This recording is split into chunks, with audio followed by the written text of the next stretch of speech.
Well, croeso cynnes I chi gyd, a gobeithio bod chi'n parhau'n hwylus. A warm welcome to you all. I trust you and yours are well. Nothing else matters, as I always say, and I do mean it. My name is Damien Walford-Davis, Deputy Vice-Chancellor, and I'm Executive Sponsor for the SPARC project. And I also have the pleasure of chairing the Delivery Board, working with the superb SPARC team, who in turn, of course, are working through various channels, academic, strategic, operational, with all of you, to mould this building around ourselves, as it were, our research and our collaborations. And I've said this before, and I want to say it again, SPARC, and I always like to give the enterprise its full bilingual name, is not just a building, not just a building. It's not just an addition to a skyline, a new element on a campus. It's built for and around you and our partners.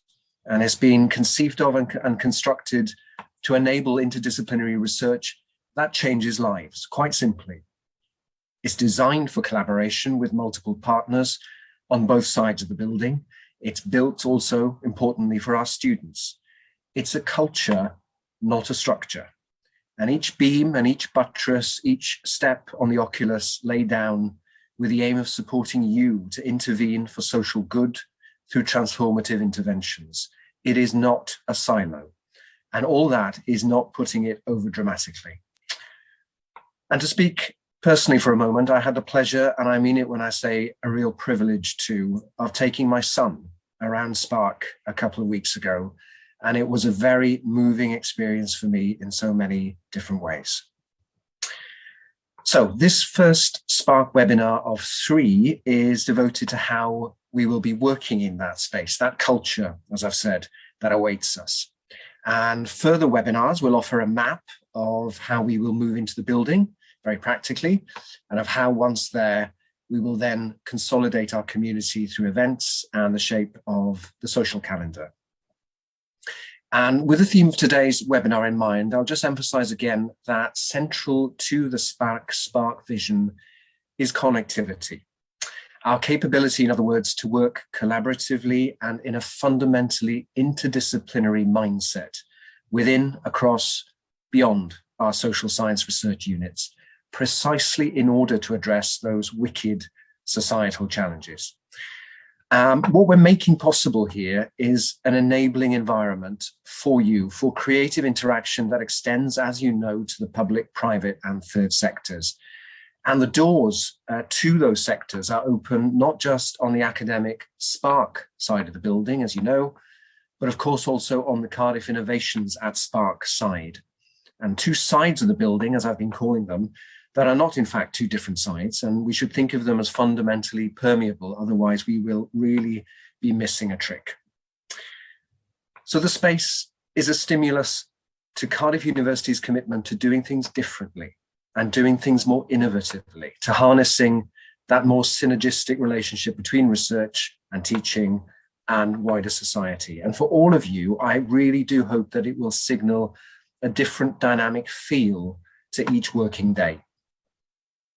So as well as Sally, Chris, Dave, and Kate, the stalwarts of the SPARC project, we're delighted to have Diana Souza, our architect from Hawkins Brown, with us today. And I know that together they'll paint a detailed and inspiring portrait of the SPARC space, its operations, its culture, and its professional life. And finally, just to say that I'm currently finishing off some poetry that will be placed in various places around the finished building, words mapped onto the contours of the space that Diana will evoke for you, text that will riff on the collaborations that only you can forge. So we'll go straight into a quick film of the Oculus, and then immediately afterwards we'll hear from Diana Souza. Diolch yn fawr iawn i chi. Thanks very much for being here.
Morning, everyone.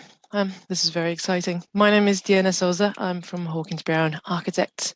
I believe we might have possibly met some of you back in the days around 2016 when we were firstly starting to design the great SPARC building.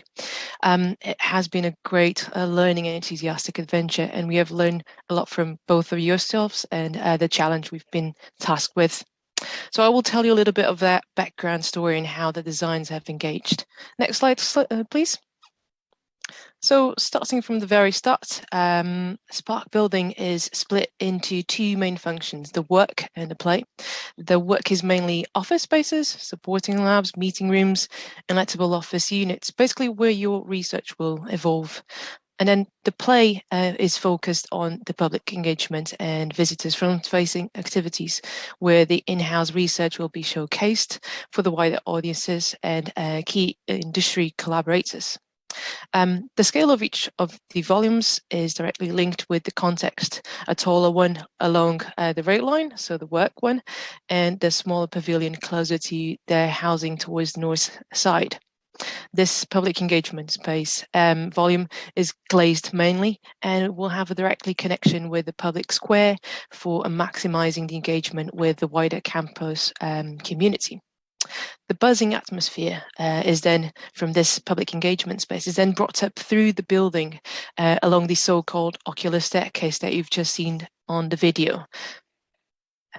The larger work volume is also split into horizontal bars, similarly to a pile of books, and this helps as well as breaking the massing and sort of blend through the various different uses of the building.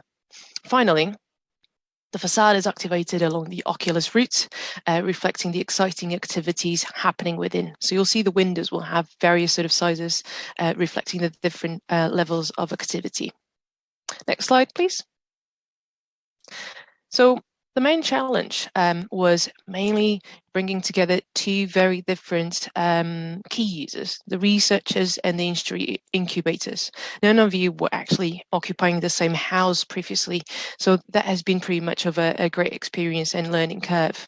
So how would we best promote the collaboration and this engagement and collaborative nature has brought us great experience and is now being widely referenced as a great example at industry developing discussions in London as well. So we have been talking about Cardiff law as a good example for the wider academic progress. Next slide, please.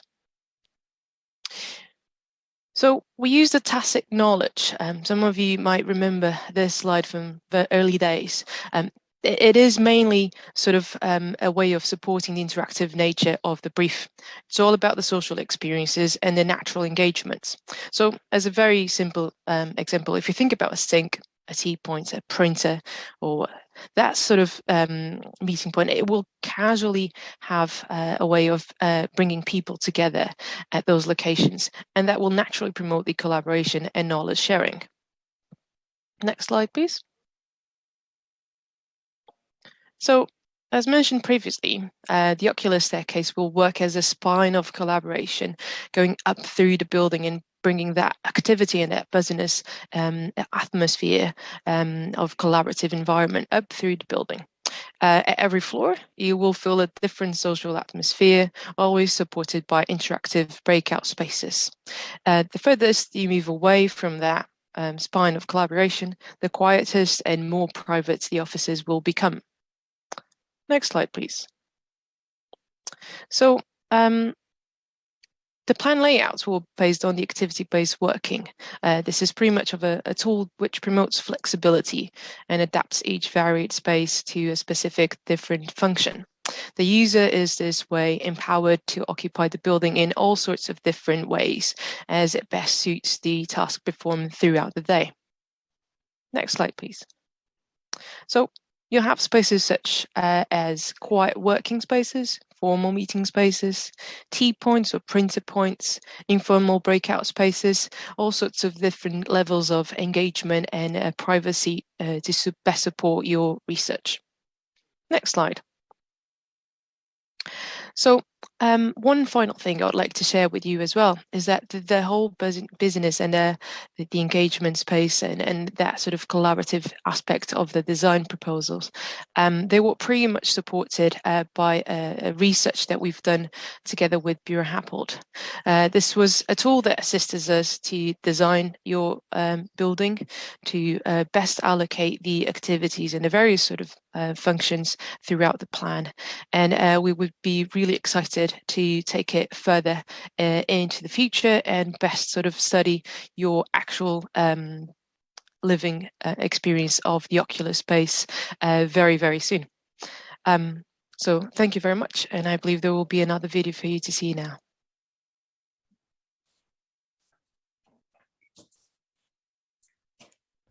Great.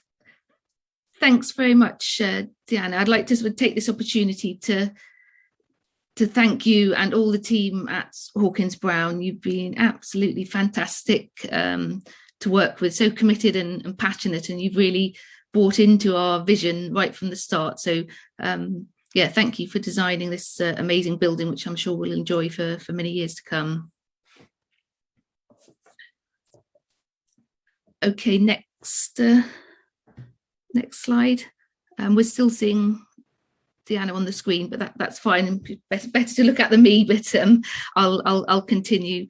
So I'm Sally Connor, the Director of Operations for the Social Science Research Park. I'm now going to give you a whistle-stop tour, floor by floor, of the building, starting with the ground floor.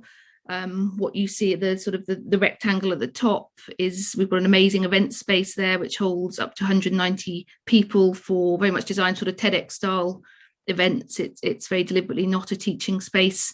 Surrounding that, there's a lot of public space, and we have the cafe that will be run by a local independent company, Milk and Sugar. They will also provide all the hospitality for events taking place in the building. You'll be able to order your food via an app. And the owner of Milk and Sugar said he'll even bring food upstairs to us as well. The top rectangle area there, it's open to the wider community, and we very much want to encourage people into the space, not just people in the building, but make it accessible for the wider community in the local area. The turquoise area you see on the right is where the Remaker Space Centre will be based. The Remaker Centre was developed by the Park Institute of Manufacturing, Logistics and Inventory in the business school, working with global logistics company DSV Panalpina. It's a not-for-profit community and business engagement initiative that support aims to drive attitudinal change to the way we design, consume and dispose of products through workshops, training and engaging the community and business about remanufacturing, repair and product lifecycle extension. It will be home to various equipment, including 3D printing equipment.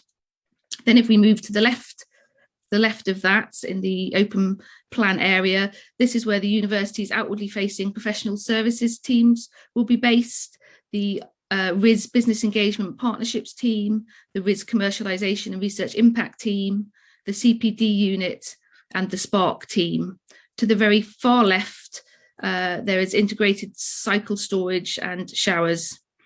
The meeting rooms are shown in pink. In total, there's over 20 meeting rooms throughout the building of various sizes. There's also a lift at either end of the building, but you can also choose to climb the amazing ocular stairs. Next slide, please. So moving up to the first floor, the next 3 floors are occupied by the SPARC research centres and institutes and their external partners.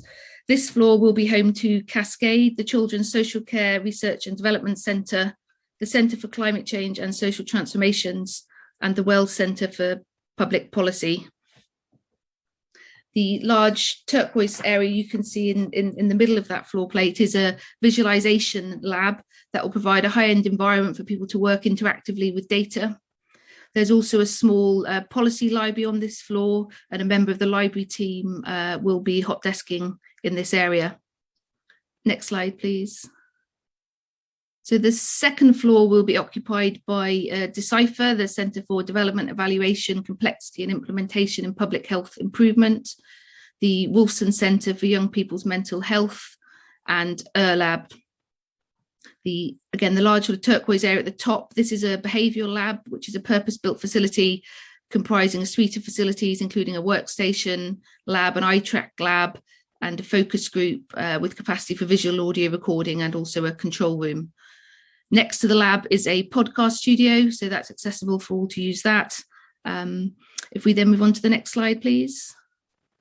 So third floor, this is where WIZARD, the Wales Institute of Social and Economic Research and Data, the ESRC Doctoral Training Partnership, and the Crime Security Institute will be based on this floor.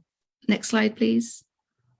So the fourth floor, now we're moving to the part of the building which is represented by Cardiff Innovations at SPARC. So this comprises a series of lettable units of various sizes and co-working space for external organisations.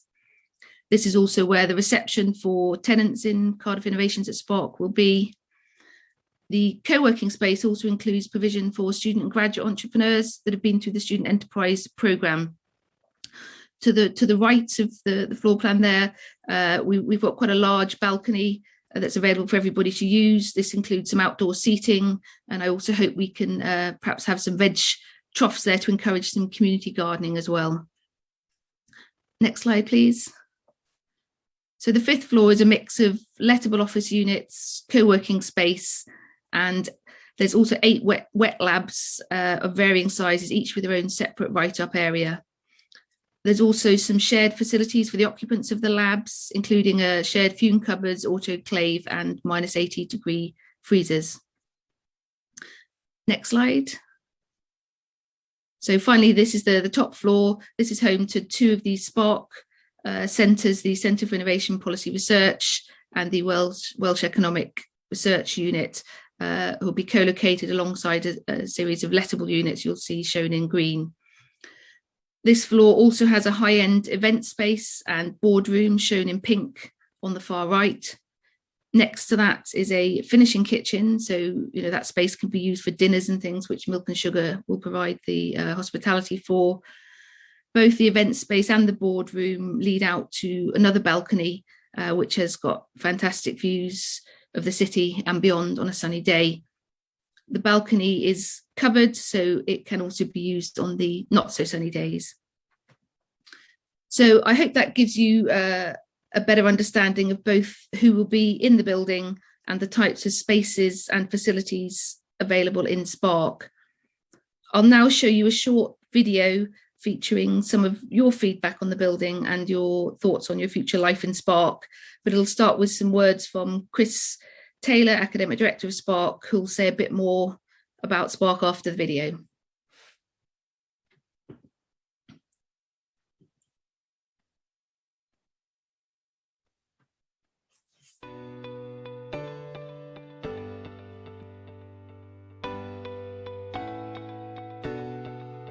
Cardiff University has a considerable track record in influencing social and economic policy, both here in Wales and the rest of the UK and internationally. But this is a great opportunity to do something very different in different ways, and working with other organisations and partners who we might have worked with before, but in a much closer relationship where they can be fully engaged with the sort of activity we do, help us improve the research we do, but also, more importantly, make sure we have a genuine impact in terms of the communities and the organisations and the policies that we're trying to influence. The key thing for me is to make everything we do really visible to one another across our disciplines and our subject interests, but also visible to the wider community, the local community, the organisations that fund us, the people who we work with in terms of having impact. But by being visible, we've got to meet each other, see each other, have those chance conversations and chance meetings as we walk around the corridors and in the coffee shop of the building. That's really important to me, and it's only through those interactions are we going to develop greater humility, trust with one another, kind of experience what other people think and view about our subject material. And that way we can then have some more challenging conversations about what we need to do, what we need to do better, how we need to redo things we've done before in the past. And that's the only way we can do that, is through kind of experiencing that together and having that shared interest and common interest in what we're doing. Well, I think we've all been working from home for so long that it's really exciting to be going back to the office anyway. But to be going back to an office like that is kind of extra exciting, because not only is it a nice environment for Wizard itself, but it provides lots of opportunities to collaborate with other research colleagues that we may not have had the opportunity to do otherwise. I feel a lot more confident now having seen the space. We've got a nice little area for, we have a custom made table that we made as a team. There's a space little corner of the building. I think it'll be great for my research centre. Of course, the things you'd expect me to say about working alongside other centres, but that will be important. We can do that at the moment, and we do that at the moment on some projects, work with other centres.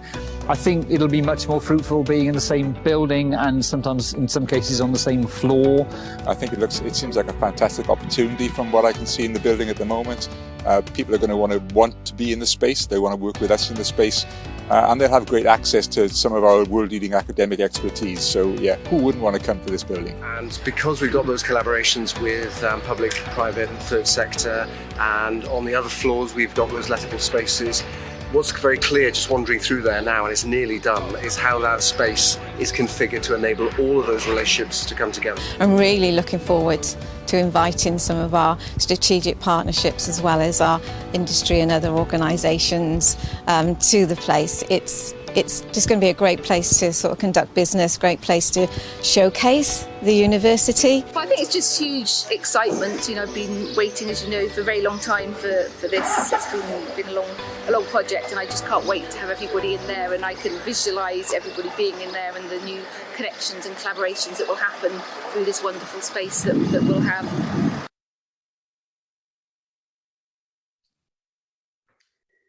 Thanks very much, and thanks Sally again for taking us through the building. I hope you've kind of really enjoyed learning about the concepts of the building through to its design, and finally kind of seeing what it's going to look like. And some of those reactions to colleagues who've had the opportunity to go and visit the building on site, I think have been really, really important to us, have been involved in the kind of bringing of this together, but I think also in helping to encourage you to think about what the opportunities are going to be when we move into the building next year.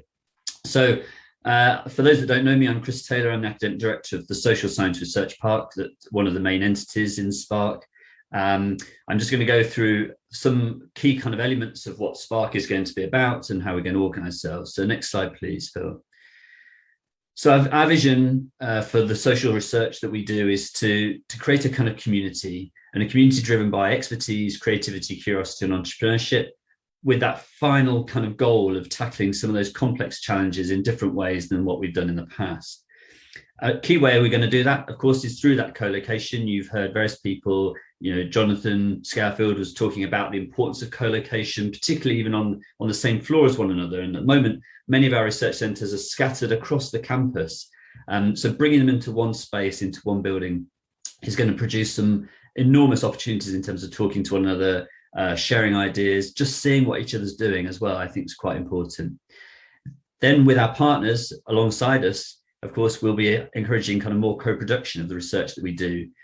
We've all been using and work with colleagues and partners in our research in order to have impact.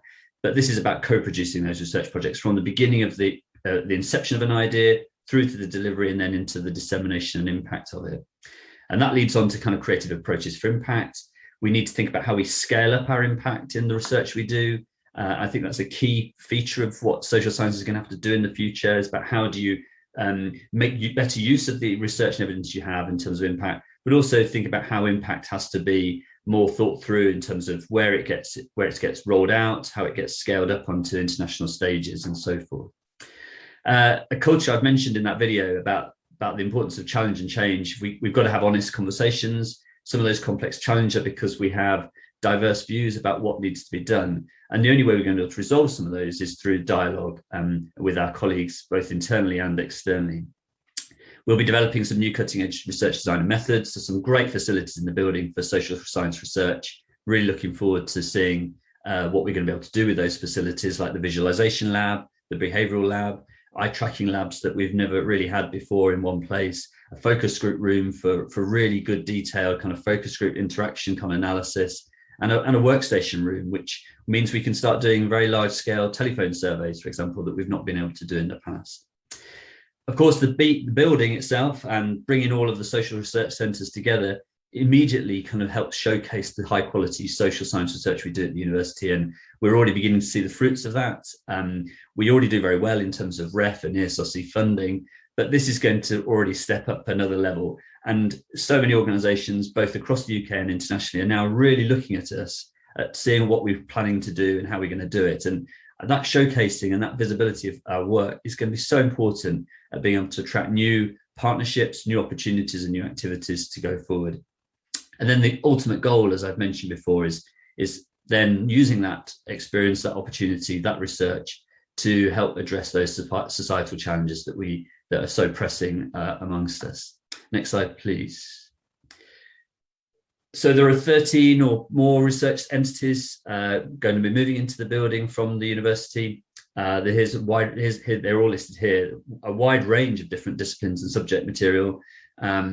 One of the opportunities and the challenges we're going to have is how do we bring that all together? But I think almost every research centre has natural links and collaborations with at least 4 or 5 of the other centres in the building. But through all those networks and connections, I'm sure we'll be able to produce something really exciting in our research. We'll also have our associated research centres and links to that through Makerspace Centre is an obvious one we've just talked about, Sally mentioned, but also the International Public Policy Observatory.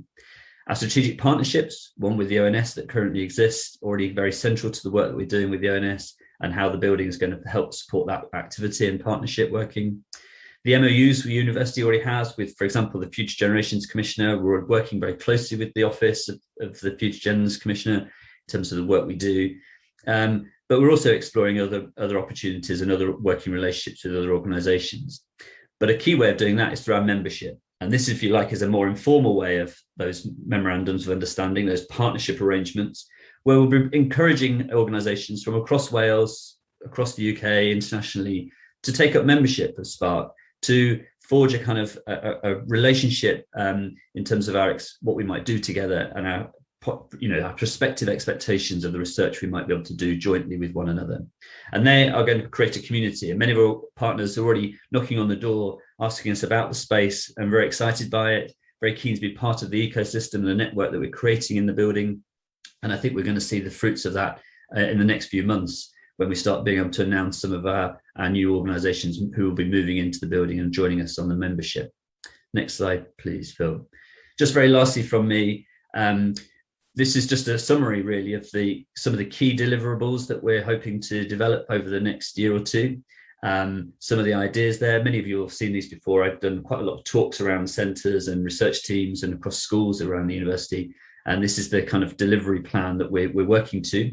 But we're still very open to listening to new ideas. And that's the key here, is we've got to be listening, we've got to be open-minded, and we've got to be challenged on some of our own thinking. So we're developing some of these deliverables, designing them, working with colleagues across the university and improving the ideas we have behind them in order to ensure that what we do has maximum value when we come to deliver them.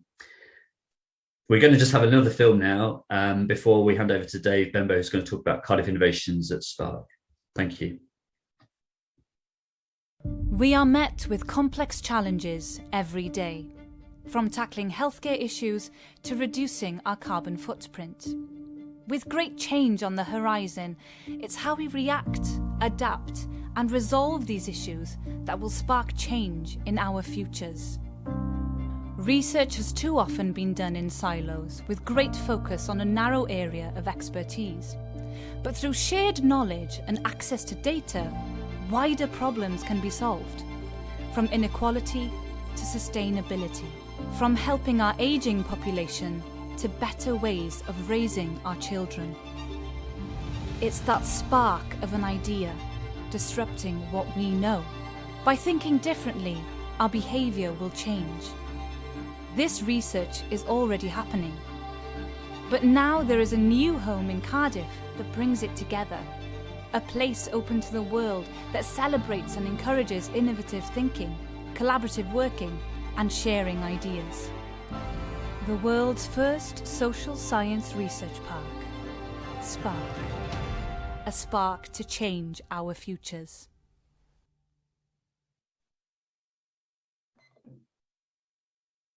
Good morning, everyone. If we haven't met previously, then I'm Dave Bembo, the University's Director of Research and Innovation Services. And it's great to spend some time with you this morning and tell you a little bit more about Cardiff Innovations and the SETSquared partnership.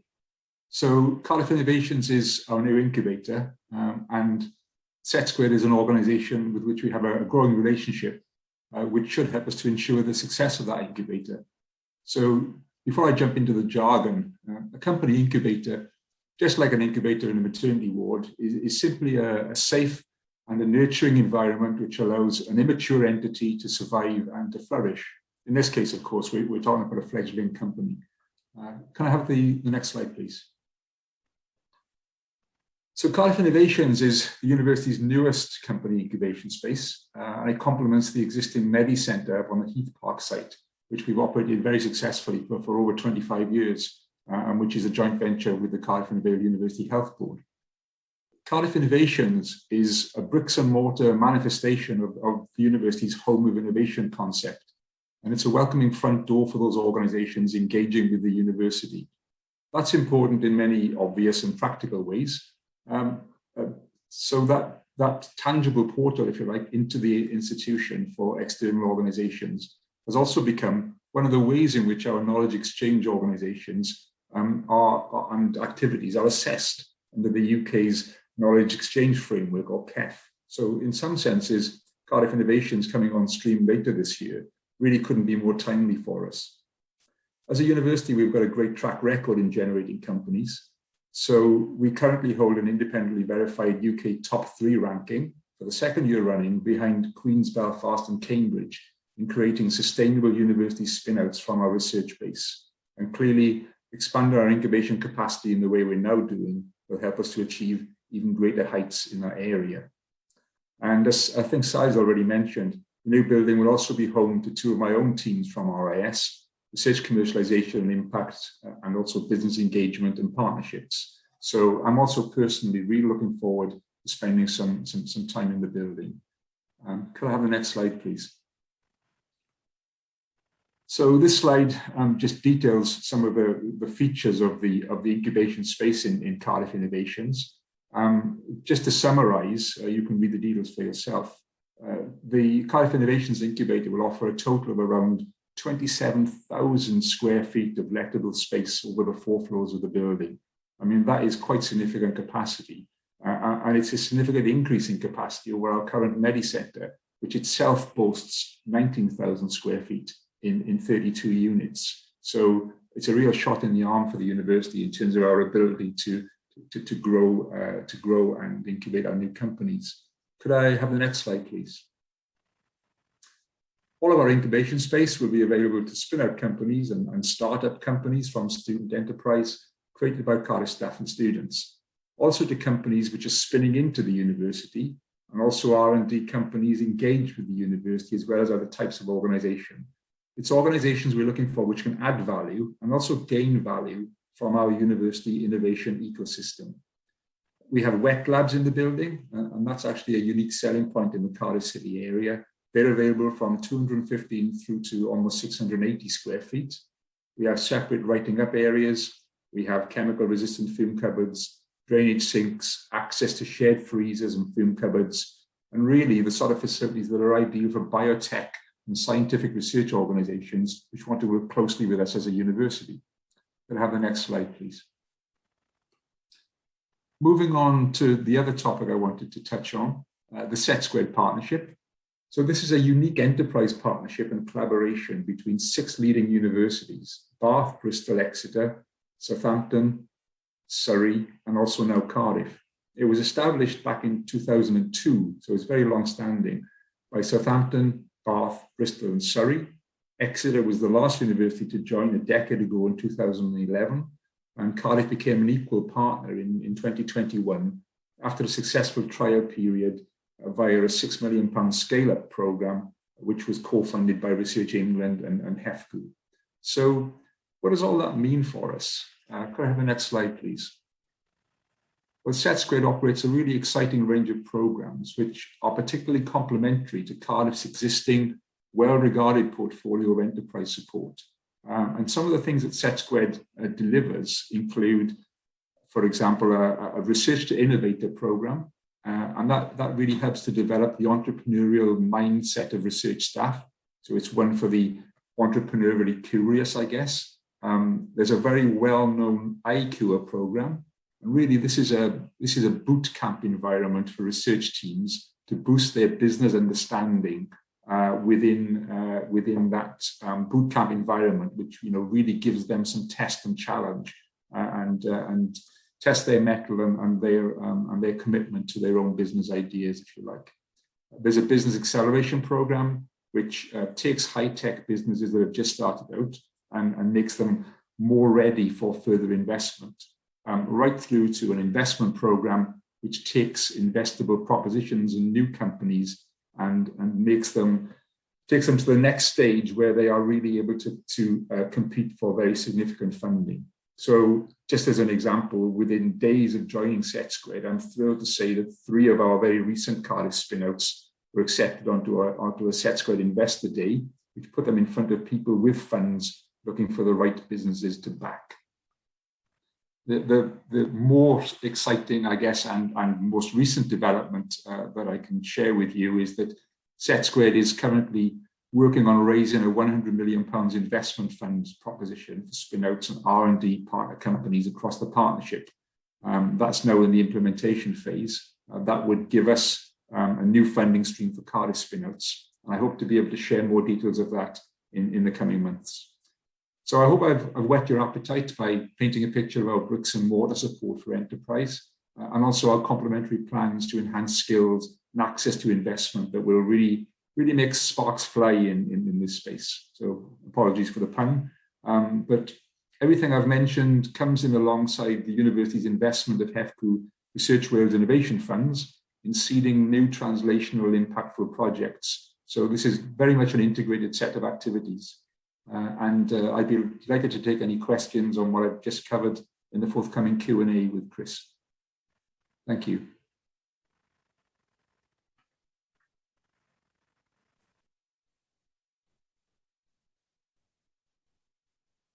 Thank you, Dave. Good afternoon, everybody. Thanks for taking the time to join us and to be part of this event today. Thanks to our comms team and everybody else that's involved in pulling the event together. My name is Kate Lane. I'm Transition Manager for the SPARK project. I've met many of you before, some of you not, but I'm overseeing the transition and moves into the new SPARK building. I'm going to today share with you a high-level overview of the transition process and how this will unfold in the coming months. If I could have my slide, please, on the timings, that would be great. Thank you very much. So the overall transition programme will span a 24-week period, and it'll be implemented in 3 key stages, as you can see there on the screen. These are pre-handover, fit-out, building operational setup, moves, and then business as usual status there on the 3rd stage. So we're currently in stage 1 of the programme, and this was triggered on 27th of August, which saw the beginning of a 12-week countdown period towards building handover. So we're currently in week -7, and this will end on 19th of November this year, when the building will be formally handed over to the university. I'm going to just talk through the stages with you and give you some insights into what they involve. Obviously, you will appreciate there's a great deal more work going on behind the scenes other than what's shared here on the screen. And as you know, you will all be aware that you have all been physically preparing for your moves. And I want to take this opportunity to again thank you for all of your effort, time and hard work in doing that. Not an easy thing to do, especially in the current situation with pandemic restrictions. So stage 1, as I currently said, we're in that process at the moment. So this is the point where we're just doing the final checks and pulling together the final plans for the moves. Our colleagues in various internal teams, such as estates and IT, are accessing the building for early installations for AVs, for example, firefighting equipment and telephone line installations and so forth. And then towards the end of this period, your ambassadors or the representatives for each group will begin to receive information on the moves that will take place next year. So we'll begin to start communicating with them and with you about what will happen in the forthcoming weeks and how we will prepare up until the moves take place. So this is a 12-week period, as I said, and it'll end when we formally take handover of the building on the 19th of November. The stage 2 will start then in earnest on the 22nd of November, which is the Monday following. This is a 9-week period, quite an intense period of time, and it also obviously includes a couple of weeks shutdown for the festive break.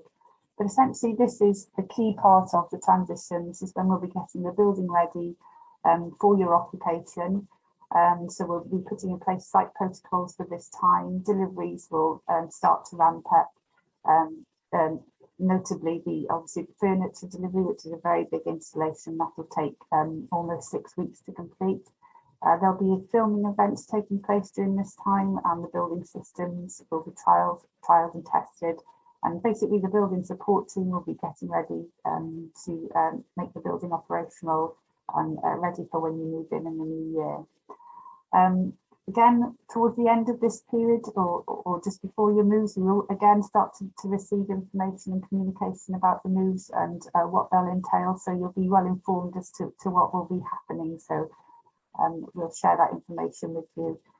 There'll also be some period of time during this stage where we'll conduct some training and share training with you on the building systems and orientation and so forth. And all of that information will be sent out to you in the coming weeks. Then towards the end of the period of the fit out, we'll work towards we'll work towards the moves which will take place in the new year in close contact with your group representatives to finalise the plans for these. So of course this will happen the 3rd and 4th week of January, and that's when you'll first move into the building. The 3rd stage then will take place following soon after, at the beginning of February. All of the wider building operation protocols will be and systems will be in place. All of the groups will be moved into the building. Your wider colleagues then will migrate over the following 3 weeks, and then the building will be in its final stage of preparation to receive external tenants who will start to move into the building at the beginning of March. I just wanted to mention again that we do have a Padlet up and running, so if you've got any questions that you'd like to post on there regarding the transition, please do so. Alternatively, I'm happy to answer any questions you may have at the end of this session. Thanks for listening. Thanks very much, Kate, and can I thank all the speakers, particularly Diana coming from Hawkins Browns, coming in to talk to us this morning. But thank everybody for their contributions, and thank you for being here to listen to what we've got to say. These webinars are going to be really important now, bringing everybody who's going to be moving into the building into one space, into kind of one talk, so you can hear all the same information all at the same time. As we made clear before, these are all being recorded, so we'll be able to watch them back later, and people will be able to share them around with colleagues who are unable to make the webinar today. As everybody's mentioned, this is the first of 3 webinars over the next few months in leading up to the kind of transition into the new building. So the next one, which is on the Thursday, the 4th of November at 12 o'clock, that will focus very specifically around that transition that Kate was just mentioning just now, how we're going to move into Spark, the building, how all the teams and when it's going to happen, how it's going to happen, what it's going to be like for you. So that's going to be very important. Then our 3rd webinar, which is in December, Wednesday, the 8th of December at 10 o'clock in the morning, that will focus much more around the kind of the social and community activities that are going to be organised inside the building. So you can start to think about what it will be like once you're in the building, what you expect to see, and what you will be able to participate in and contribute to. So those will be really important. We're also very keen, though, to hear from colleagues who will be moving into the building about the sorts of things they want to hear about through these webinars. So there is still time for you to make those contributions. So if there's anything you think you'd like to particularly hear us talk about or have speakers on at these webinars, then please let us know. So can I just thank you for joining us? We now have some time for any questions and answers for those that wish to stay with us for that. Kate's already mentioned the Padlet, which has been running for the last couple of months. That's already taken quite a lot of questions from colleagues about the building and about the transition, of which they've all been answered. But maybe there are questions around questions or comments that people wish to raise after today's presentation. So please put those in the chat.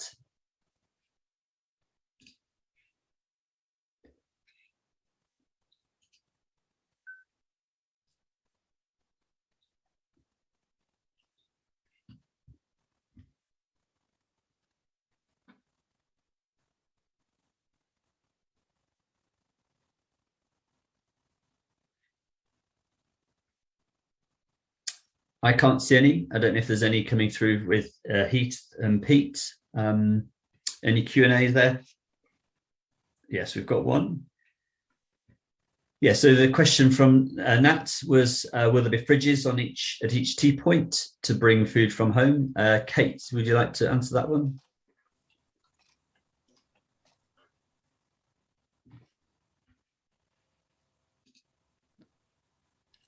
I don't know if Kate's having problems there, but I can confirm there will be a fridge on each floor of the building.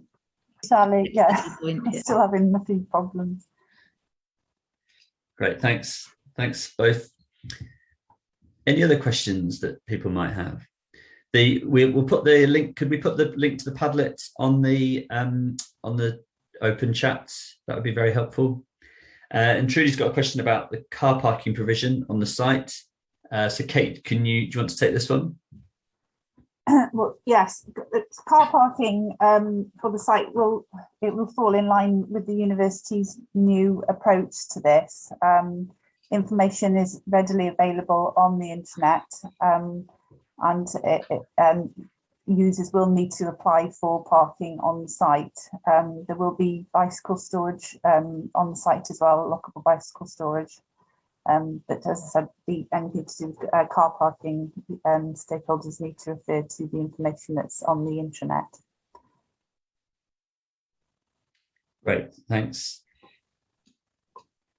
We should also add, we surveyed all the staff who we thought we might be moving into the building last summer to understand their commuting needs, their travel pattern needs. So we had some good information. This links a little bit to the question that Charlie's asked us about bike spaces. So we were able to, for example, to know how many people expected to bring their bikes or cycle into the building. And we were able to kind of map that onto what the provision was like. So Kate, can you remind us how many bike spaces there'll be in the enclosed parking space? Yes, it'll accommodate 60 bicycles in the internal storage space within the building. And we're estimating that our needs will be higher than that. So we're exploring other opportunities for bike storage around the site as well to accommodate that. Yeah, so estates are looking into an additional next bike location, but we are also exploring additional storage, Cardiff University storage for bicycle storage as well. And that would be secure storage close to the building. Great. Yeah. So Lil's asked us about how free the building will be to the local community. So yes, people are able to walk into the building. They're able to use Milk and Sugar's facilities. They're able to wander into the street and see what's happening in the main exhibition space or auditorium. But access will only be available up to the first kind of level of the oculus. And beyond that point and beyond the ground floor entry, it's secure access only into the rest of the building. But the kind of the play box, as Diana mentioned, that part is very accessible. And importantly, we will be organising events and activities for the local community in order to bring them in. We'll expect to see young people from Cathays High School coming in to visit the Remaker Space Centre, for example. We're already talking about a litter picking activity for the local community and for the residents in SPARC within the Cathays and Heath area. So we'll be bringing those organisations in, and we're already talking to the Cathays Community Centre about joint activities as well with them. I just come in there as well, the reception desk is on the ground floor just as you come in, and that will be manned, I think, from 8 to 6 p.m. every day. We'll all have swipe cards to get us in through that first point and into the other spaces that we're allowed to go into. It's 24/7 access for the building. Nat's asked a question about the Better Ways of Working strategy. We've been discussing it certainly in the SPARC management board, and I understand various colleagues and other teams have also been discussing Better Ways of Working strategy in relation to the building. We've drafted a kind of working document around the Better Ways of Working strategy and how that will, how, if you like, some sort of key principles for how it should work within the building for us. Obviously, we're only talking about January onwards once we're moved into the building. We're not talking about the better ways of working for teams and centres leading up to that point.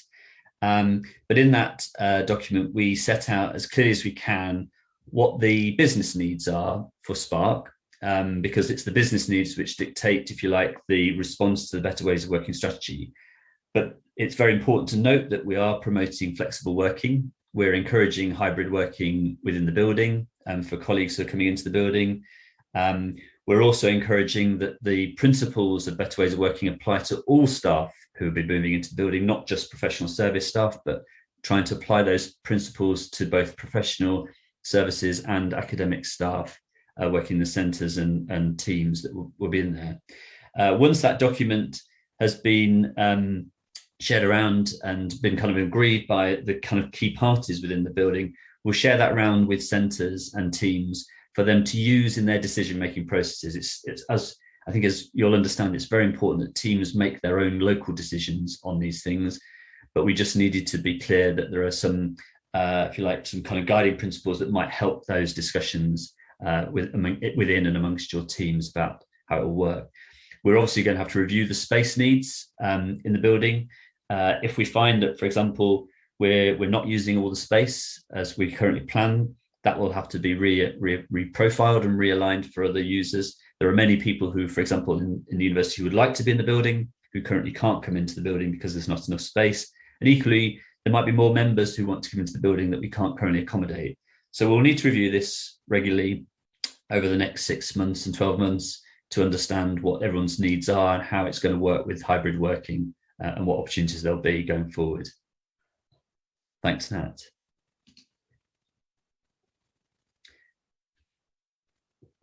So Reese has asked a question as well. And so Reese has asked about how can research institutes behave more entrepreneurially minded without being able to accumulate financial reserves and retain talented staff on temporary contracts.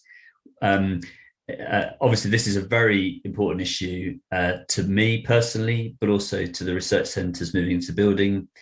We are talking to the university about two things, really. First of all, is the nature of the precarity amongst research staff and professional service staff in the centres.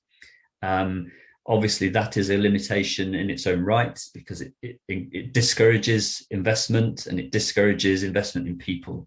And I think there's a missed opportunity there, and we need to address that as soon as we can. The university is committed to setting up a working group to look at those kinds of issues with us, with various colleagues, and we're waiting to hear further details from them.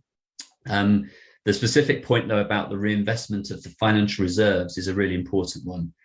SPARC is a unique financial, if you like, unit within the university because it set out a business case over a 25-year period whereby money that comes into the SPARC is being spent on it.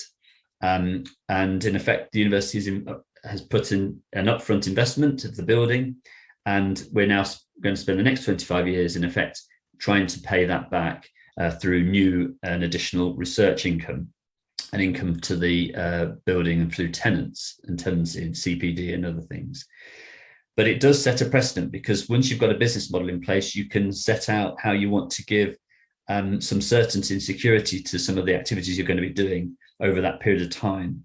And it'll be interesting to see how the work of SPARC itself perhaps might change the way the university organises itself in terms of research funding and infrastructure and how financial reserves can be accumulated for future uses.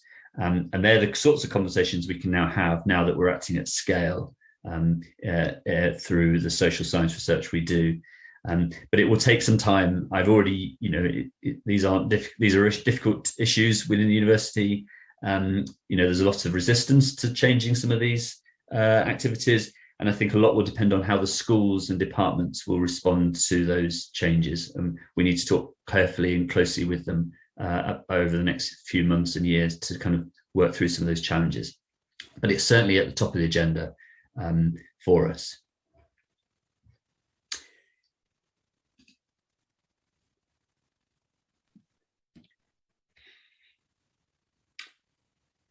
Chris, there are some more questions coming through. I'm not sure if you can see them on your screen there or not. But yeah, Sally, do you want to take the one from Charlie about interactive spaces and the planned activities?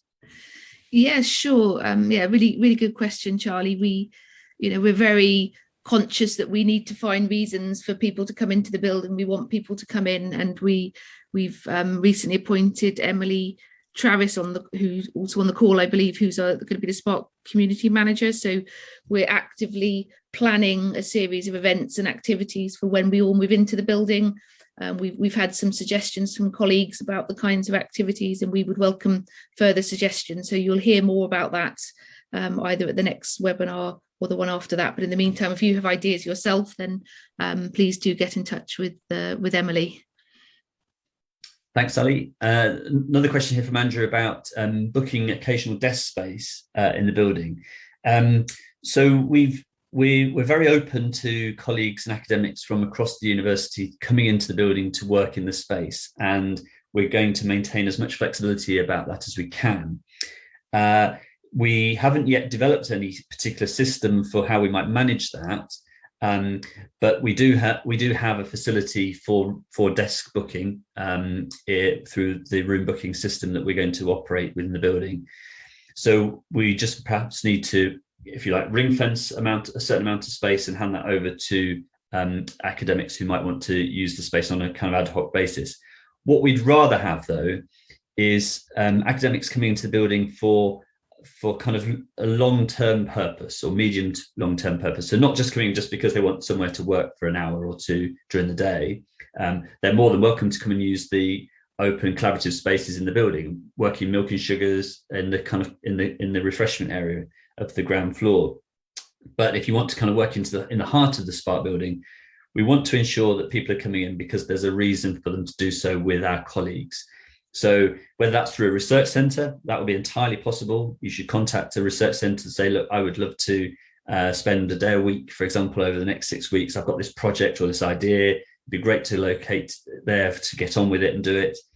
Equally, we're interested in talking to schools and colleges about how we might support study leave for academics so that they're there for a period of time during their study leave in order to undertake a particular activity that we think will be of benefit to the university and the individual concerned. So that's the sort of activity we're really keen to get in the building. And that's where we'll really support people to come and use the space in there. As I say, that doesn't stop people from just dropping in, coming to use the space on an ad hoc basis.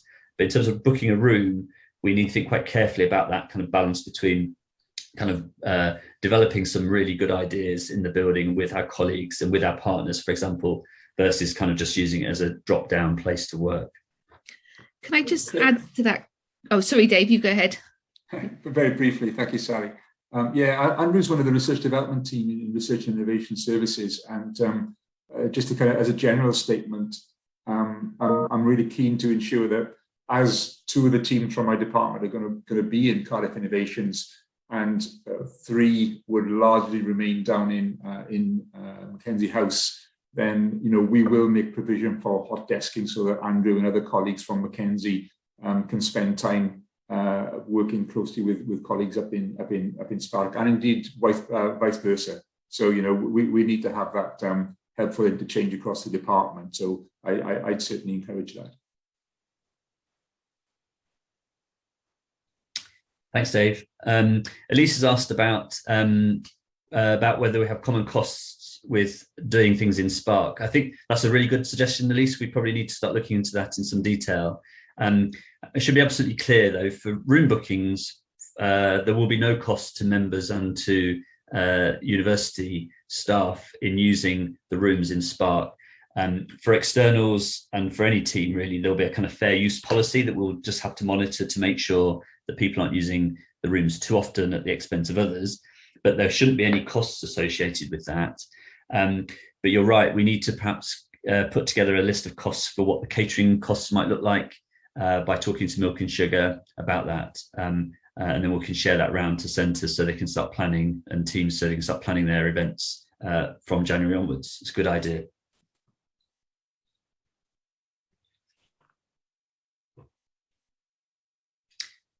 Okay, any more questions? I think that's all I've seen. Is there anybody who can see any more? There's some there's another chat here. I think there's a question around to what extent have SPARC leaders been involved in the University Research Culture Working Group, and will there be any changes to support research staff or research centres as a result of work or recommendations from this group? But I guess you covered that in part. Yeah, so I sit on that research culture working group. So I've been involved in those discussions over the last couple of years. So we've seen the signing of the Concordat, for example. We've seen the proposals that have gone to university about research culture and how it should be supported. And as I said in my answer to Reese's question about the long-term sustainability of research activity, precarity of contracts is a central issue to that. And it's actually through that research culture working group that we submitted a set of our own recommendations from SPARC for what we wanted the university to do. And they are now going through a working group in the university to see what can be done to gradually remove some of the barriers and hurdles for preventing career development and length of contracts for staff in the centres, both professional service staff and research staff. Unfortunately, my experience is it's a slow process. I won't say much more than that, but it's no less, as I said, it's a priority for us to resolve. I can see there's another question here as well, asking about how disruption to the working on the fourth floor will be minimised, given the balcony there. I think perhaps I can pick that one up, Chris, that's okay with you. So a lot of the units on the fourth floor are all self-enclosed units. So I think it will be far less of an issue because it's not such an open collaborative space in that area, but it's obviously something we would monitor, and if it became a problem we would deal with that through the building user group we'll establish once we're in the building. If I may add to that one, Sally, in terms of acoustic design, there has been great care and detail in the whole aspects in terms of acoustic absorption materials on the furniture itself, a high level sort of acoustic cladding as well above the screens that will enclose all of those lettable unit spaces. So the whole sort of more social side of the plan will always be kind of wrapped up in acoustic absorption finishes that will assist that enclosure requirement as well. Great. Kirsten's got a question about the podcast room. So Sally and I might be able to answer that one. We're currently speccing the room out. We've been talking to colleagues across the university about how to do that. But the room will be a kind of a core room, a bit like a meeting room, which will be bookable for individuals and organisations to go in and use to undertake video and audio recording. It will have strong acoustic support in there. And we'll have a high-end kind of high-end quality kind of Zoom link as well. So it will, unlike this call where people are dropping in and out and the audio is sometimes a bit poor, this should be a really high-end kind of booth, if you like, for recording live and recorded materials. We're just speccing it out at the moment. Once we've done that, we'll be able to share the details for it and what it will involve and how you use it to colleagues across the centres and teams shortly.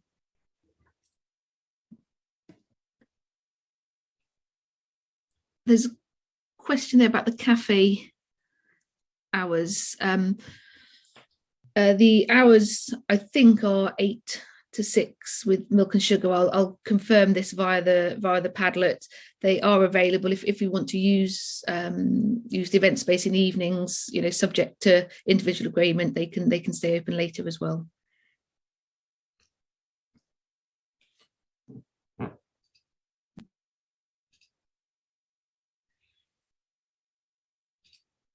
Okay.